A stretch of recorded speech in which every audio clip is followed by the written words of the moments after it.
स्वागत है। आज हम गोता लगा रहे हैं विज्ञान की दुनिया में और हमारे हाथ में है एनसीईआरटी कक्षा 10 की विज्ञान की किताब का अध्याय 3 धातु एवं अधातु। हाँ, और इसमें हम खास तौर पे बात करेंगे धातुओं के रासायनिक गुणधर्मों की। बिल्कुल। और उसमें भी एक बहुत ही दिलचस्प चीज है, प्रतिक्रियाशीलता श्रृंखला यानी मेटल रिएक्टिविटी सीरीज। ये सीरीज सुनने में शायद थोड़ी सीधी लगे, पर धातुओं का बर्ताव समझने के लिए ये बहुत बहुत जरूरी है। सही कहा। तो आज हम इसी श्रृंखला को गहराई से समझेंगे। ये है क्या चीज, ये बनी कैसे, और सबसे जरूरी ये हमें धातुओं के रिएक्शंस, खासकर विस्थापन अभिक्रियाओं को समझने में कैसे मदद करती है। हाँ, जैसे ये सवाल कि क्यों कुछ धातु है, सोना मान लीजिए, गहनों में सालों साल चमकता रहता है। हाँ, और दूसरी तरफ पोटेशियम जैसी धातु है जो हवा लगते ही खतरनाक रूप से रिएक्टिव है। बिल्कुल, इसका जवाब इसी श्रृंखला में छिपा है। तो ठीक है, चलिए शुरू करते हैं इसकी पड़ताल। तो सबसे पहले बिल्कुल बेसिक से शुरू करते हैं। ये क्रियाशीलता श्रृंखला, ये है क्या आखिर? देखिए, जैसा हमारी एनसीईआरटी किताब बताती है, ये धातुओं के एक तरह से रैंकिंग लिस्ट है। Ranking list? हाँ, उनको उनकी क्रियाशीलता, मतलब कौन कितना रिएक्टिव है, उसके घटते हुए क्रम में रखा गया है। घटते हुए क्रम में मतलब हाँ। सबसे ज्यादा रिएक्टिव वाला सबसे ऊपर? बिल्कुल, और सबसे कम रिएक्टिव वाला सबसे नीचे। अच्छा, पर ये लिस्ट ऐसी हवा में तो नहीं बन गई होगी? नहीं नहीं, बिल्कुल नहीं। इसके पीछे ठोस एक्सपेरिमेंट्स हैं, जिन्हें विस्थापन प्रयोग या डिस्प्लेसमेंट एक्सपेरिमेंट्स कहते हैं। विस्थापन प्रयोग? हाँ, किताब में गतिविधि 1.9 और 3.12 का जिक्र भी है। इनमें क्या करते हैं कि एक धातु को लेते हैं और उसे किसी दूसरी धातु के नमक के घोल में डालते हैं। अच्छा। फिर देखते हैं कि क्या पहली धातु दूसरी धातु को उसके घोल से हटा पाती है या नहीं। ओह, मतलब धक्का मुक्की टाइप? हाँ, कह सकते हैं। जो धातु ज्यादा ताकतवर, मतलब ज्यादा रिएक्टिव होती है, वो कमजोर वाली यानी कम रिएक्टिव धातु को उसकी जगह से हटा देती है। अच्छा, तो ये ताकत का खेल है। पर ये ताकत आती कहाँ से? मतलब क्यों पोटेशियम सबसे ऊपर है? क्या खास बात है उसमें? हाँ, ये दिलचस्प सवाल है। ये ताकत या प्रतिक्रियाशीलता असल में जुड़ी है धातु के परमाणु की बनावट से। परमाणु की बनावट से? कैसे?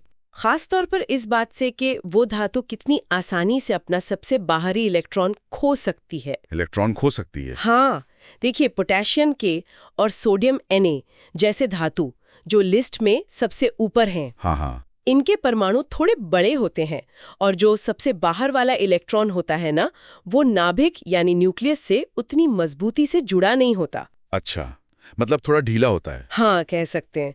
तो वो इलेक्ट्रॉन आसानी से निकल जाता है और धातु फटाफट रासायनिक अभिक्रिया में हिस्सा ले लेती है।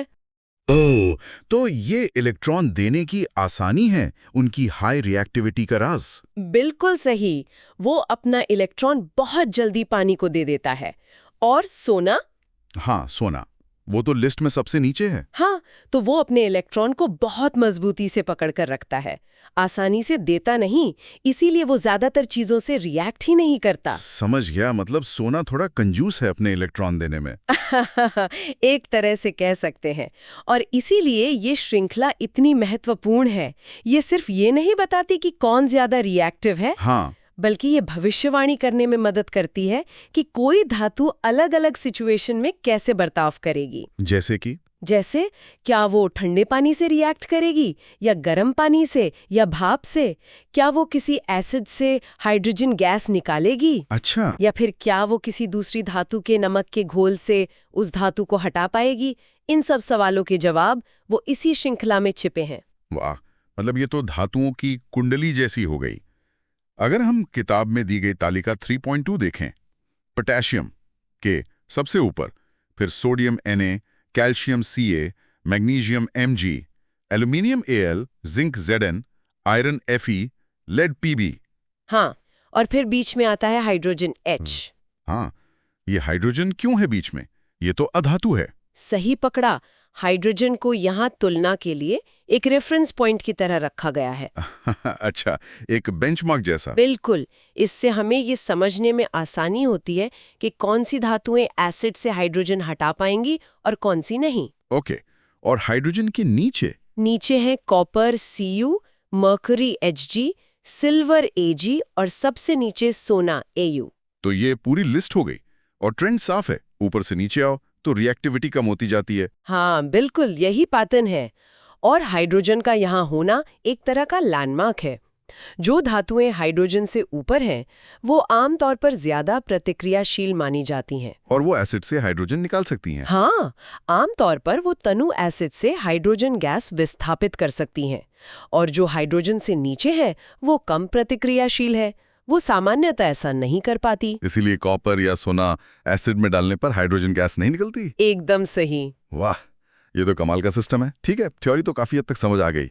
अब देखते हैं ये असलियत में कैसे काम करती है। हाँ, अब प्रैक्टिकल एप्लीकेशन देखते हैं। हाँ, यहाँ मजा आएगा। चलिए इसी श्रृंखला के इस्तेमाल करके एनसीईआरटी की टाइप के कुछ सवाल हल करने की कोशिश करते हैं। देखते हैं ये कितनी मदद करती है। तो पहला सवाल है, सोडियम धातु को केरोसिन तेल में डुबोकर क्यों रखा जाता है? उसे ऐसी हवा में क्यों नहीं छोड़ देते? हाँ, ये बहुत कॉमन सवाल है और इसका जवाब सीधा हमारी रिएक्टिविटी सीरीज से जुड़ा है। कैसे? सोडियम को देखिए लिस्ट में, कहाँ है वो? वो तो बिल्कुल ऊपर है, पोटेशियम के ठीक नीचे। हाँ, मतलब वो बहुत बहुत ज्यादा रिएक्टिव है। अच्छा।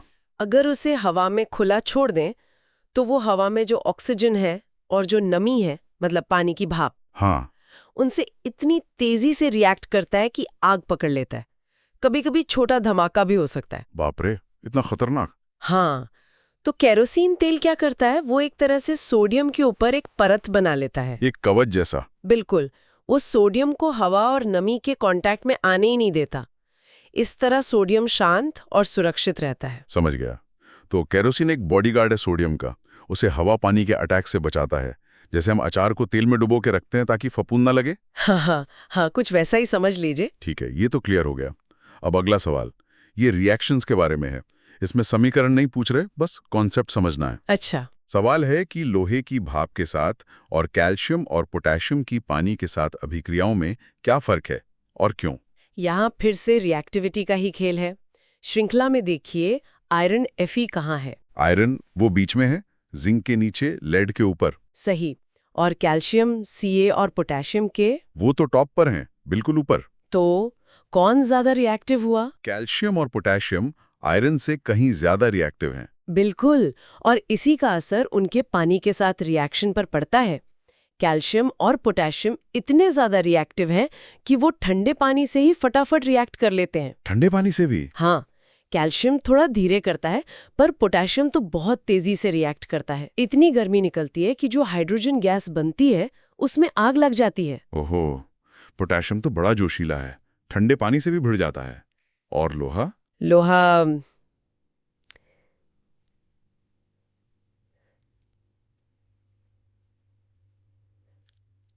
उतना जोशीला नहीं है, वो कम रिएक्टिव है। हाँ। तो ठंडा पानी उसे ज्यादा उत्साहित नहीं कर पाता। ओके। उसे रिएक्ट करने के लिए ज्यादा, कह सकते हैं, एनर्जी चाहिए, गर्मी चाहिए।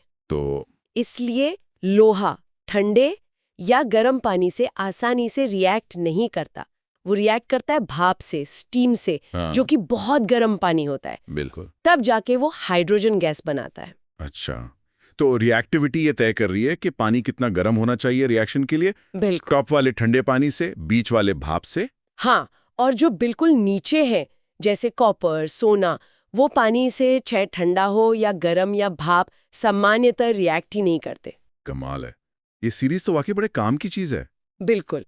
अब आता है एक असली जासूसी वाला सवाल। तैयार हैं? हाँ, लाइए। हमारे पास 4 अनजान धातुएं हैं, A, B, C और D।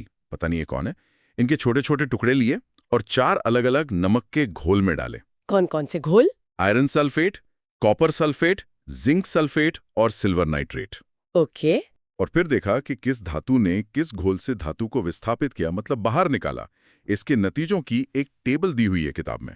ठीक है। हमें इस जासूसी से पता लगाना है कि इन चारों में से कौन सबसे ज्यादा रिएक्टिव है और उनका रिएक्टिविटी का सही क्रम क्या है। हाँ, ये तो बिल्कुल केमिकल डिटेक्टिव का केस लग रहा है। और हमारा हथियार है रिएक्टिविटी सीरीज और विस्थापन का नियम। क्या नियम? वही कि ज्यादा रिएक्टिव धातु कम रिएक्टिव धातु को उसके घोल से हटा देगी। चलो एक एक करके देखते हैं टेबल में क्या मिला। हाँ। धातु ए का क्या हुआ? धातु ए, इसने कॉपर 2 सल्फेट से कॉपर को हटाया, मतलब ए कॉपर Cu से ज्यादा रिएक्टिव है, ACU। ओके। और लेकिन ये आयरन 2 सल्फेट से आयरन को नहीं हटा पाई, मतलब आयरन Fe A से ज्यादा रिएक्टिव है, FeA। तो ए की जगह आयरन और कॉपर के बीच में हुई। FeACu। बिल्कुल सही। ये हुआ पहला सुराग। अब धातु बी। हाँ, बी ने क्या किया? बी ने, अरे इसने तो आयरन 2 सल्फेट से आयरन को विस्थापित कर दिया। क्या बात है, मतलब बी फी। हाँ, ये तो आयरन से भी ज्यादा रिएक्टिव निकली। ये बड़ा सुराग है। ठीक है, अब धातु सी। धातु सी ने सिर्फ सिल्वर नाइट्रेट से सिल्वर को विस्थापित किया, मतलब CaG। ओके। लेकिन ये कॉपर 2 सल्फेट से कॉपर को नहीं हटा पाई, मतलब कॉपर C से ज्यादा रिएक्टिव है, CuC। तो सी की जगह कॉपर और सिल्वर के बीच, CuCAg। एकदम। और आखिर में धातु डी। हाँ, डी का क्या हुआ? डी ने किसी भी घोल के साथ कोई रिएक्शन नहीं दिखाया, बेचारी। मतलब ये इन सब में सबसे कम रिएक्टिव है, सिल्वर से भी कम हो सकती है। ठीक है, तो सारे सुराग मिल गए। हाँ। अब पहला सवाल, सबसे ज्यादा प्रतिक्रियाशील धातु कौन सी है? अब तो साफ दिख रहा है, धातु बी ने आयरन को हटाया है। हाँ। और हम जानते हैं कि आयरन खुद कॉपर और सिल्वर से ज्यादा रिएक्टिव है। तो अगर बी आयरन से भी ज्यादा रिएक्टिव है, बी फी, तो वो ए, सी और डी से तो होगी ही ज्यादा रिएक्टिव। कुल, क्योंकि ए तो आयरन से कम है और सी कॉपर से भी कम है और डी तो सबसे कम है। तो इन चारों में हीरो है धातु बी, सबसे ज्यादा प्रतिक्रियाशील। वाह, जासूसी कामयाब। अब अगला सवाल, अगर हम इस हीरो धातु बी को कॉपर 2 सल्फेट के घोल में डालें तो क्या होगा? ये तो अब आसान हो गया। हमने अभी देखा बी आयरन से ज्यादा रिएक्टिव है। हाँ। और रिएक्टिविटी सीरीज से हमें पता है कि आयरन कॉपर से ज्यादा रिएक्टिव है, FeCu। सही। तो अगर बी आयरन को हरा सकता है तो वो कॉपर को तो क्या कहते हैं, आसानी से हरा देगा। बिल्कुल। मतलब बी निश्चित रूप से कॉपर से ज्यादा रिएक्टिव है, BFeCO। तो जब धातु बी को नीले रंग के कॉपर 2 सल्फेट घोल में तो डालेंगे, वो क्या होगा? बी कॉपर को विस्थापित कर देगा, उसे हटा देगा। घोल का नीला रंग धीरे धीरे फीका पड़ेगा या गायब हो जाएगा। क्यों? क्योंकि कॉपर सल्फेट खत्म हो रहा है, उसकी जगह बी का सल्फेट बन रहा है जो शायद रंगहीन हो, और भूरे रंग की कॉपर धातु बी की सतह पर या बर्तन में नीचे जमा हो जाएगी। एकदम क्लासिक विस्थापन अभिक्रिया। बी ने कॉपर को हटा दिया। ठीक है। और अब इस पहेली का आखिरी हिस्सा, धातुओं ए, बी, सी और डी को उनकी घटती हुई प्रतिक्रियाशीलता के क्रम में लगाइए। हाँ, तो हमने जो सुराग जोड़े थे उनको एक साथ रखते। बी सबसे ज्यादा रिएक्टिव है क्योंकि बी Fe। हाँ, ए उसके बाद क्योंकि FeACu। ठीक है। सी उसके बाद क्योंकि CuCAg। और डी सबसे आखिर में क्योंकि उसने किसी से रिएक्ट नहीं किया। तो क्रम क्या बना? घटता हुआ क्रम। बी सबसे ज्यादा, फिर ए, फिर सी और सबसे कम डी, यानी BACD। शानदार। देखा कैसे सिर्फ एक टेबल और रिएक्टिविटी सीरीज की मदद से हमने इन अनजान धातुओं की पूरी, क्या कहते हैं, कुंडली निकाल ली। हाँ, ये वाकई एक पावरफुल टूल है। चलिए अगले सवाल पर चलते हैं। ये एसिड्स के बारे में है। पूछा है, जब तनु हाइड्रोक्लोरिक एसिड डाइल्यूट HCl को एक प्रतिक्रियाशील धातु में मिलाते हैं तो कौन सी गैस निकलती है? या फिर से वो हाइड्रोजन का रोल आता है जो हमारी सीरीज में रेफरेंस पॉइंट था। हाँ, वो बेंचमार्क। हाँ, जो धातुएं हाइड्रोजन से ऊपर है, जैसे जिंक, आयरन, मैग्नीशियम, हाँ। वो प्रतिक्रियाशील मानी जाती हैं। उनमें इतनी ताकत होती है कि वो तनु एसिड जैसे HCl या सल्फ्यूरिक एसिड H2SO4 में से हाइड्रोजन को या विस्थापित करके बाहर निकाल सकती हैं। अच्छा, धक्का मारकर बाहर। हाँ, और जब हाइड्रोजन बाहर निकलती है तो वो गैस के रूप में होती है। कौन सी गैस? Hydrogen gas. H2। तो जवाब है हाइड्रोजन गैस। बिल्कुल। और इसी सवाल का दूसरा हिस्सा, जब लोहा, आयरन, तनु सल्फ्यूरिक एसिड डाइल्यूट H2SO4 से रिएक्ट करता है तो क्या होता है? रासायनिक अभिक्रिया क्या होती है? फिर से वही लॉजिक, लोहा Fe सीरीज में कहाँ है? हाइड्रोजन से ऊपर। हाँ, मतलब वो हाइड्रोजन से ज्यादा रिएक्टिव है। तो जब लोहे को तनु H2SO4 में डालेंगे तो लोहा हाइड्रोजन को हटा देगा। एकदम, लोहा एसिड में से हाइड्रोजन को विस्थापित कर देगा। नतीजा हाइड्रोजन गैस H2 निकलेगी, जिसे हम बुलबुलों के रूप में देख सकते हैं। और साथ में क्या बनेगा? साथ में बनेगा आयरन 2 सल्फेट FeSO4 का घोल। बहुत बढ़िया, ये भी एकदम लॉजिकल है सीरीज के हिसाब से। अब आखिरी सवाल इस राउंड का, हाँ, अगर जिंक धातु को आयरन 2 सल्फेट के घोल में मिला दें तो क्या देखने को मिलेगा और रिएक्शन क्या होगा? चलिए फिर से अपनी रिएक्टिविटी सीरीज देखते हैं। जिंक कहाँ है और आयरन कहाँ है? जिंक वो आयरन से ऊपर है, ZnFe। बिल्कुल, मतलब जिंक भैया आयरन भैया से ज्यादा रिएक्टिव है। हाँ, तो जब जिंक को आयरन 2 सल्फेट के घोल में डाला जाएगा, ये घोल आमतौर पर हल्का हरा होता है, हाँ, तो ज्यादा रिएक्टिव जिंक कम रिएक्टिव आयरन को उसके सल्फेट वाले साथी से अलग कर देगा, उसे विस्थापित कर देगा। तो हम देखेंगे क्या, मतलब आंखों से क्या दिखेगा? हाँ, बदलाव नजर आएगा। जिंक आयरन को हटाकर खुद जिंक सल्फेट बना लेगा। जिंक सल्फेट रंगहीन होता है, तो घोल का हरा रंग? वो धीरे धीरे गायब होने लगेगा और जो आयरन बेचारा अकेला रह गया, हाँ, वो ठोस धातु के रूप में जिंक की सतह पर या बर्तन की तली में जमा होने लगेगा। एक ग्रे रंग का पाउडर या परत जैसा दिखेगा। तो हम रंग का बदलना और आयरन का जमा होना देखेंगे, ये एक और विस्थापन अभिक्रिया। हाँ, बिल्कुल परफेक्ट उदाहरण है। ये तो कमाल है, ये सिद्धांत बिल्कुल काम करता है। अच्छा, क्या ये वही फंडा है जो लोहे पर जिंक की परत चढ़ाने में काम आता है? गैल्वेनाइजेशन जिसे कहते हैं, लोहे को जंग से बचाने के लिए। अरे वाह, आप बिल्कुल सही दिशा में सोच रहे हैं। गैल्वेनाइजेशन में ठीक यही सिद्धांत काम करता है। कैसे? जिंक आयरन से ज्यादा रिएक्टिव है, तो जब लोहे पर जिंक की परत चढ़ी होती है और मान लीजिए हवा नमी का अटैक होता है, हाँ, तो पहले जिंक खुद रिएक्ट करता है, वो खुद कुर्बान हो जाता है कह सकते हैं, और नीचे के आयरन को बचा लेता है। ओ मतलब जिंक अपनी कुर्बानी देता है आयरन को बचाने के लिए। हाँ, इसीलिए इसे सैक्रिफिशियल प्रोटेक्शन या बलिदानी सुरक्षा भी कहते हैं।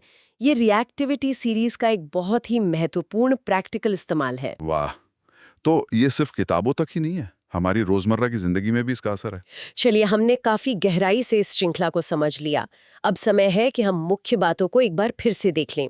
तो आज की पूरी बातचीत का सार क्या है? मेरे हिसाब से तो ये साफ है कि प्रतिक्रियाशीलता श्रृंखला सिर्फ धातुओं की एक लिस्ट नहीं है, ये केमिस्ट्री में एक बहुत ही बुनियादी औजार है, हाँ, एक फंडामेंटल टूल कह सकते हैं। एक तरह का मेटल बिहेवियर कैलकुलेटर। ये हमें धातुओं के रिएक्शन की भविष्यवाणी करने में मदद करता है, खासकर विस्थापन अभिक्रियाओं की। करेगा, ये सब अंदाजा लग जाता है। और जैसा आपने बताया, इसका महत्व सिर्फ लैब या परीक्षा तक ही नहीं है। हाँ, बिल्कुल नहीं।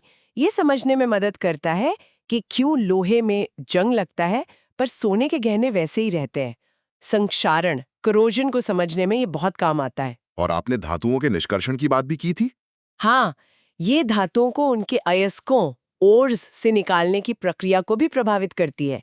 जो धातुएं ज्यादा रिएक्टिव होती हैं, जैसे एल्यूमिनियम या सोडियम, हाँ, जो लिस्ट में ऊपर है, उन्हें उनके अयस्कों से निकालना ज्यादा मुश्किल और खर्चीला होता है, क्योंकि वो अपने यौगिकों को आसानी से छोड़ना नहीं चाहती। अच्छा, और जो कम रिएक्टिव है?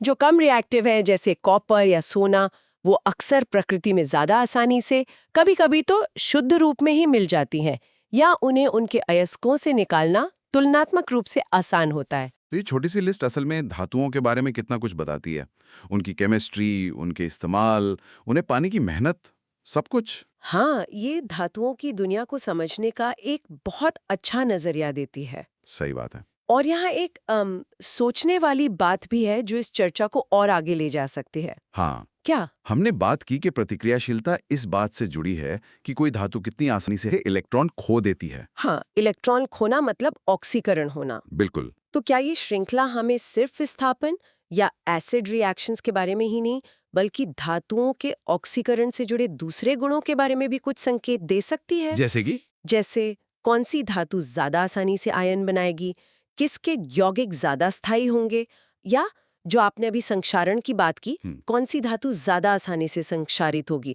मतलब किसमें जंग जल्दी लगेगा। ये तो सोचने वाली बात है, मतलब ये लिस्ट और भी गहरी हो सकती है। हाँ, ये सोचना दिलचस्प है कि कैसे ये एक सीधी सी रैंकिंग धातुओं के इतने सारे अलग अलग रासायनिक पहलुओं को एक धागे में पिरो सकती है।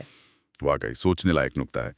ये दिखाता है कि विज्ञान में कैसे एक मूल सिद्धांत कई अलग अलग दरवाजे खोल सकता है। और ये सारी गहरी बातें हमने निकाली एनसीईआरटी कक्षा 10 अध्याय 3 के उस हिस्से से जिसे हमने आज खंगाला, उम्मीद है इस बातचीत से प्रतिक्रियाशीलता श्रृंखला की तस्वीर सुनने वालों के दिमाग में और भी ज्यादा साफ और दिलचस्प बन गई होगी।